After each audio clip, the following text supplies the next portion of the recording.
तर आज आपण पकडणार आहोत एक साप आणि तो साप मी कसा काय पकडला त्याला मी तुम्हाला सांगतो समोर.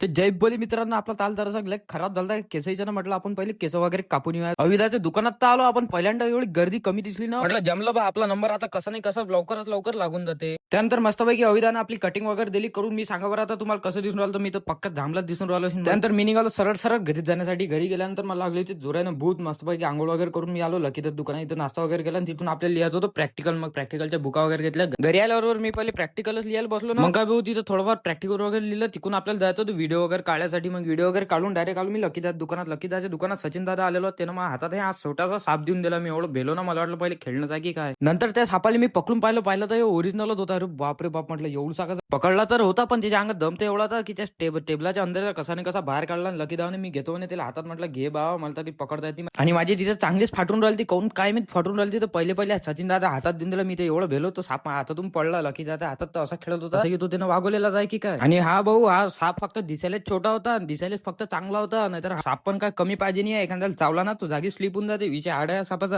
तसंच तुम्हाला सर्वांना माहिती असेल की आपण 30 डेज ऑफ चॅलेंज घेतलेला आहे मिनी ब्लॉगचा. तर त्या चॅलेंज मध्ये तुम्ही आपल्याला नक्की सपोर्ट करा. आता काय पाहता, एकच बटन दाबायचं, दाबून द्या फॉलोचं बटन. भेटू मग आपण आता पुढच्या ब्लॉग मध्ये.